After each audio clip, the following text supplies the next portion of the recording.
Welcome to CBC Windsor News at 6. I'm Meg Roberts. Thanks so much for spending part of your evening with us tonight. As that Gordie Howe Bridge inches closer to completion, we go behind the scenes for a tour. Plus, some county parks are getting free Wi-Fi, which advocates say I hope helps summer festival vendors. And an Tecumseh wrestler has just won her ticket to the Paris Olympics. Every day now, both American and Canadian decks on the Gordie Howe Bridge get closer to touching. It's close, but not quite there yet. The CBC's Chris Ensing takes a tour up top to give us an up-close and personal view. It's a big bridge, a project decades in the making. The multi-billion-dollar crossing now nearly connected. 11,000 people putting in more than 13 million hours of work to create a once-in-a-generation giant. These towers are twice the height of Caesars Windsor, topping off at 220 meters.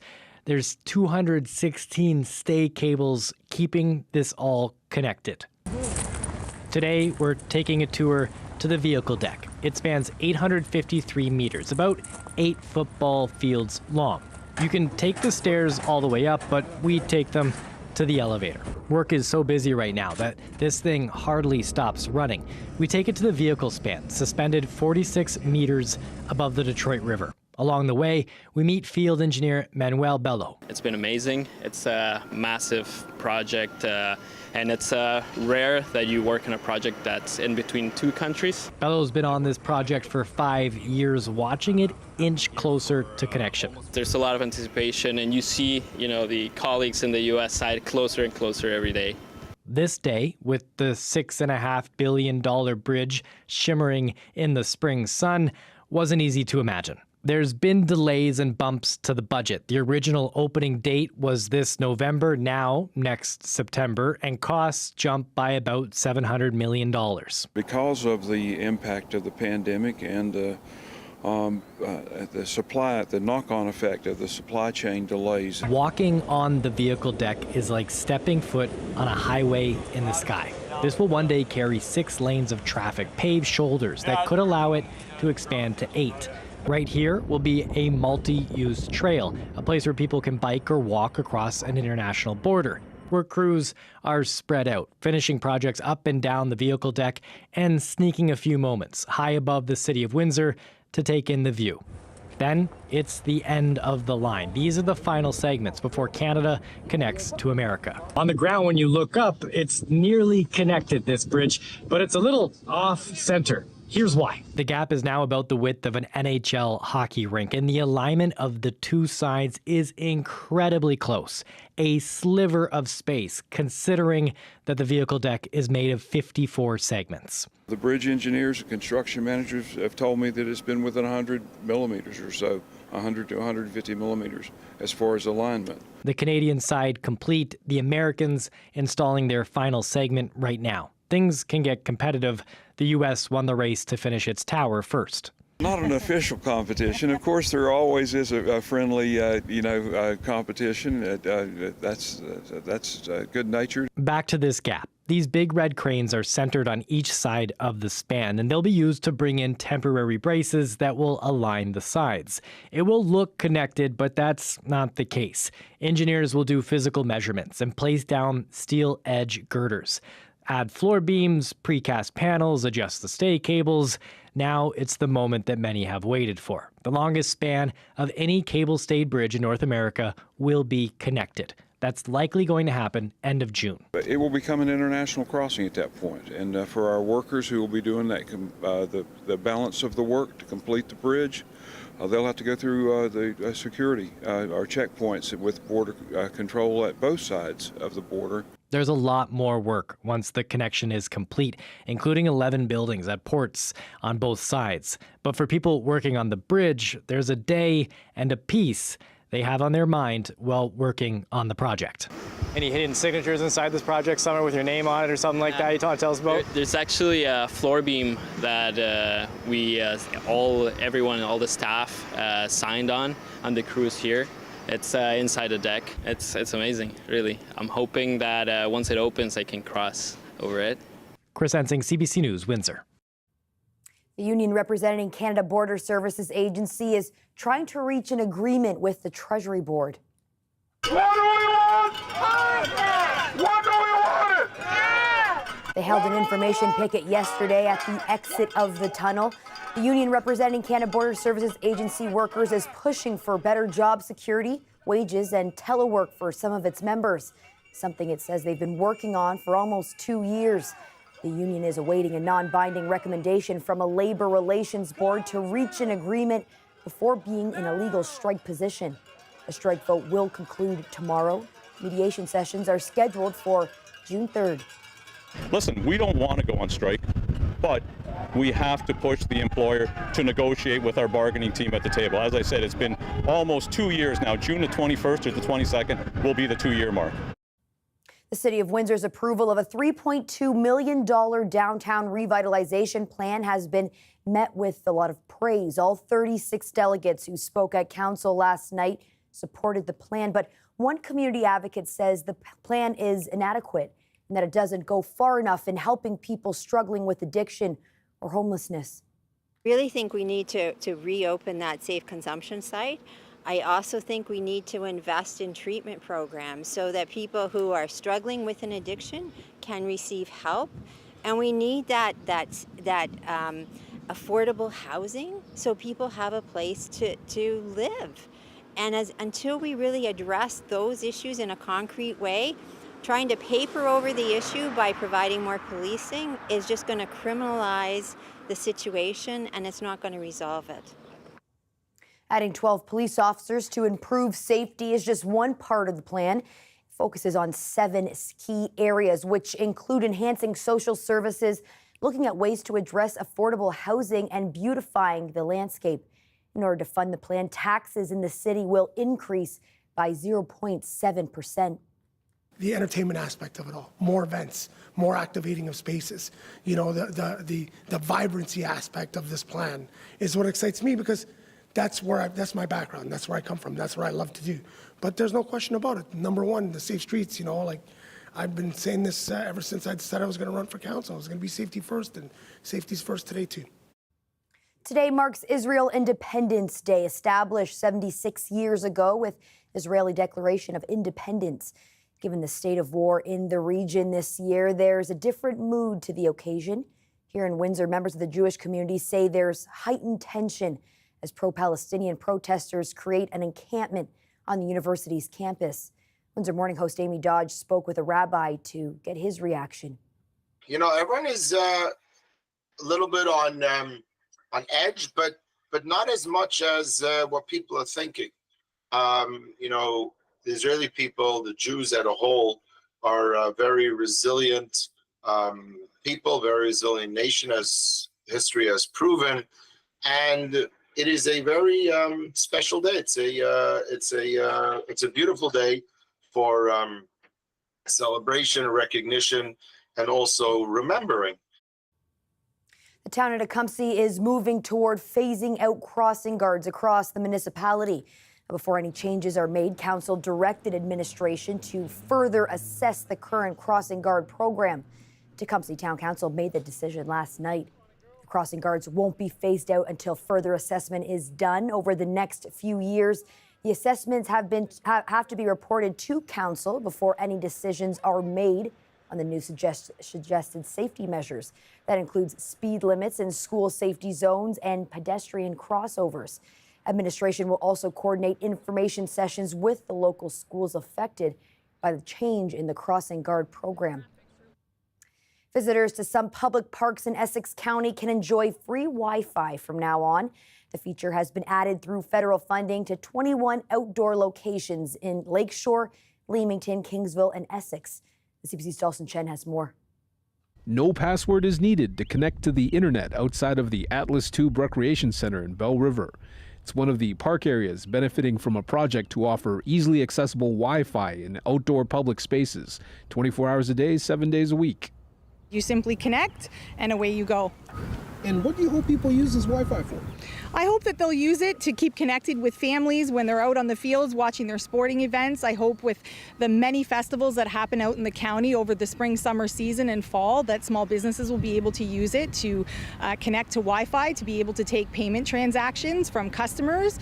And just overall, it allows you to keep connected here in the digital age in our county where connectivity in some cases can be a challenge. I clicked on it, just asked me to agree to terms, pressed login, and I was connected right away. The project currently involves 21 locations in 4 Essex County municipalities. Bell River has the most access points, ranging from playgrounds to sports fields to community areas. There are other locations in Cottam, Harrow, and Leamington. Connections are being provided by Gosfield North Communication and Wave Direct. The project is entirely funded by a $422,000 grant from the Federal Economic Development Agency for Southern Ontario. It's 21st century. Residents they look at Wi-Fi as infrastructure, the same as they look at roads and sewers. Wi-Fi is critical infrastructure in communities to connect residents together. The project is the first of its kind for FedDev and took 3 years of development. Dawson Chen, CBC News, Windsor.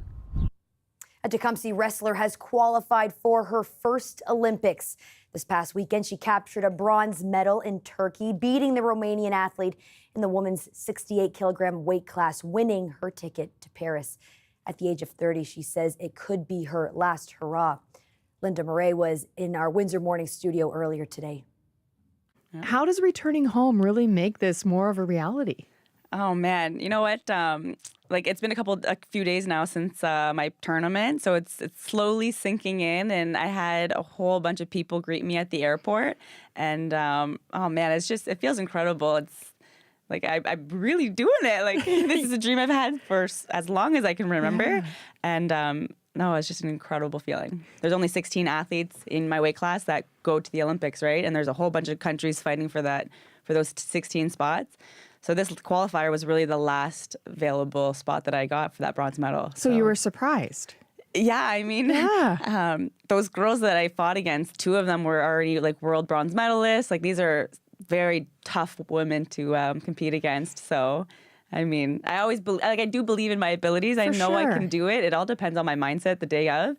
And I just had a winning mindset that day, I suppose. When did you know that this was going from a hobby to competition to the Olympics?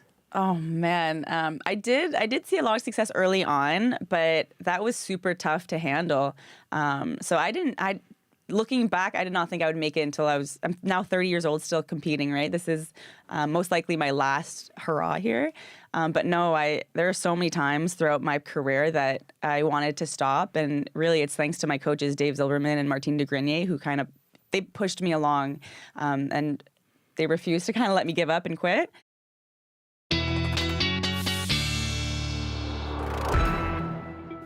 Colette, I was in Calgary over the weekend. And what really caught my attention is there's next to nothing budding or blooming. And one, it was a stark contrast to where we live. Mm-hmm. And also, the warm spring we've had. And I don't know, it caught my attention. It made me feel good about where we live. Yeah, I guess that would catch your attention, right? Yeah, totally different conditions that we are experiencing. And in fact, all right, it wasn't quite as mild as it was yesterday, that's for sure, about 7 degrees cooler. But a normal high at this time of year is 21. We were way ahead of the game yesterday, and today a high at 19. Still pretty pleasant conditions, close to normal. Normal low around 9 degrees, and well, we were milder on the overnight temperatures. That's kind of been happening, and that'll be the case again tonight, as we will have a similar reading coming our way.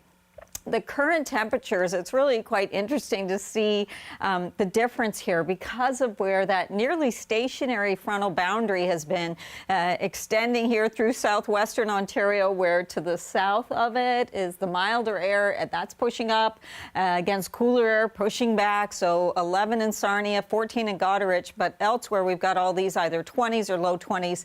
We have now just dropped down a degree to 18 in Windsor. So that's the reason you're seeing that disparity, is because of that nearly stationary front. And we're finally going to be seeing that weakening, breaking down, and moving off. But the sustained winds, they're generally in that 20 to 25 kilometers an hour, and obviously from a northerly direction. Now, the boundary I was talking about is this one here. So some of those showers really weakening along that boundary. And then with some of the lake breeze, you see a couple of thunderstorm cells that were firing up there around Norfolk County into the late afternoon and early evening. Even those are dissipating. And anything a little bit closer to Windsor, there is some activity sort of spinning here with the counterclockwise situation, but even those lightning strikes dissipating. So everything's kind of winding down. It doesn't mean there isn't a chance for an isolated shower. Sorry, just grabbing my mic pack before it drops off there for us. But mostly, I think we have the drier conditions. We will have a bit of cloud cover in the region into tomorrow morning. But then I think we're going to get into quite a bit of sun, partly cloudy skies at the least, but probably mostly sunny. A little further east, you see a few showers trying to bubble up. I'm not putting much confidence in that, although the model is picking that up. So I put a 30% chance of showers in there.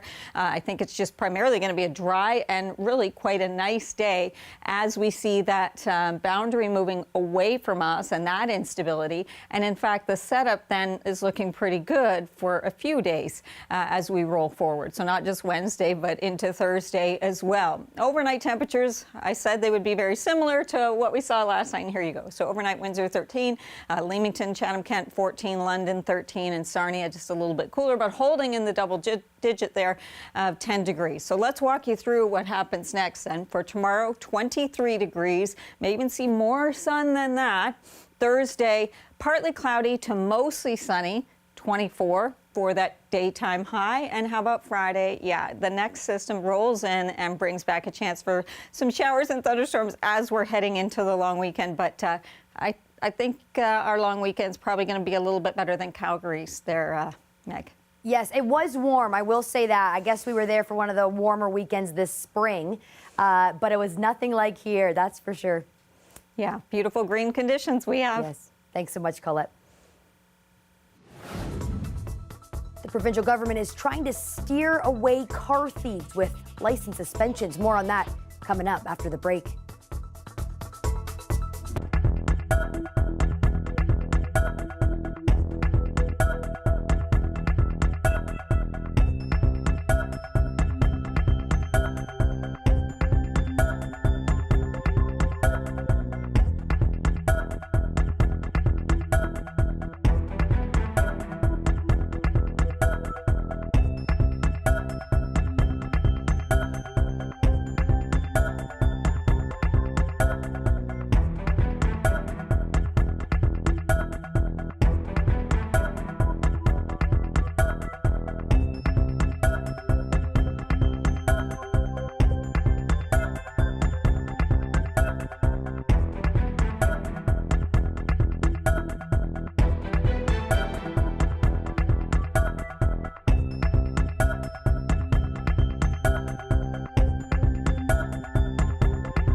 Convicted carjackers will soon face another penalty, a 10-year driver's license suspension. It's part of the Ontario government's effort to crack down on car thefts, which has been rising across the province.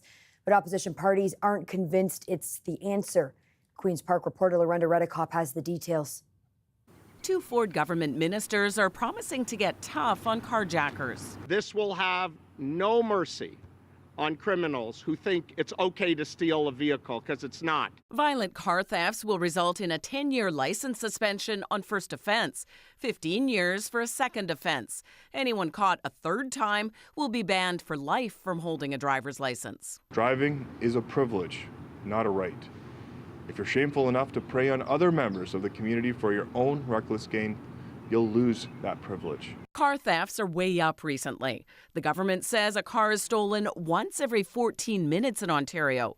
Sometimes those thieves are young adults, in some cases working for others in an organized crime group. So if you, as an 18-year-old, can pick up a gun, put somebody at gunpoint and steal their vehicle, you're going to face the consequence of the 10-year roadside extension. Seems a bit heavy-handed, and it seems to me like the government's just trying to make it look like they're tough on crime. This longtime criminal lawyer isn't convinced it'll work. Studies have shown that the severity of the punishment is not what deters people from committing crimes, it's the likelihood of getting caught.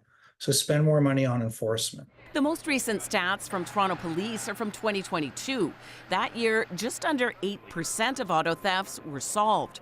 The province has given more money to police to try to step up enforcement, but opposition parties aren't convinced. If you're not worried about getting caught with jail sentences, I'm not sure you're going to worry about a license suspension, or that's going to prevent you from stealing another car. We've pushed for a number. The NDP leader sees it as a step in the right direction, but would like the government to work with vehicle manufacturers. And see if they could come up with something that actually prevents theft in the first place. The province says those conversations are happening. It wants the federal government to increase searches of shipping containers at ports to crack down on stolen cars sent overseas. This is just one of the measures coming in new legislation that will be released on Thursday. Another announcement is set for tomorrow. Lorenda Redekop, CBC News, Toronto. Construction of a major new auto plant was announced in Port Colborne near Niagara Falls today. The $1.6 billion facility will produce a critical part used in electric vehicle batteries. Prime Minister Justin Trudeau says this will help make Canada a key player in the global supply chain for EVs. We made a deliberate decision to draw in those investments, to partner, to make sure that we have not just good jobs for decades and generations to come, but that we have a growing economy producing some of the net zero solutions that the world is going to need. While the Prime Minister says the plant offers the prospect of good jobs for generations, the government hasn't said how many jobs will be created. The government's total financial contribution to the project has not been revealed either. The plant is part of a joint venture with Honda and will supply the new battery plant and EV assembly operation being built by Honda in Alliston, Ontario, just north of Toronto. A new study has found ways in which elephants greet each other. That story coming up after the break.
Donald Trump's former lawyer and fixer testified for a second day at his hush money trial in New York.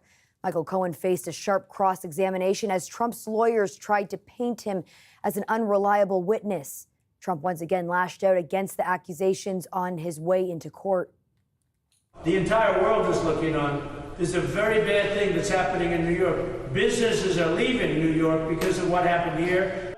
Cohen testified he sent false invoices to cover up the former U.S. president's reimbursements to two women who said they had affairs with Trump. He said Trump knew the payments would be disguised as a legal expense. Cohen also told the court Trump confirmed he would reimburse him for the payments after they were made. The testimony is crucial to the prosecution's case that Trump falsified business records to cover up payments made to bury damaging stories about his sex life. Meantime, the New York Appeals Court rejected Trump's attempt to overturn the gag order against him. Celebrated Canadian author Alice Munro has died at the age of 92. A Nobel Prize winner for literature, Munro was widely considered one of the greatest short story writers ever. Popular books included Too Much Happiness, The View from Castle Rock, and The Love of a Good Woman. She retired after her 2012 collection, Dear Life, a bestseller. Munro died at home in Port Hope, Ontario, after a number of years of frail health. Humans greet each other in a number of ways, ranging from shaking hands to hugging, and we aren't the only mammals to do that.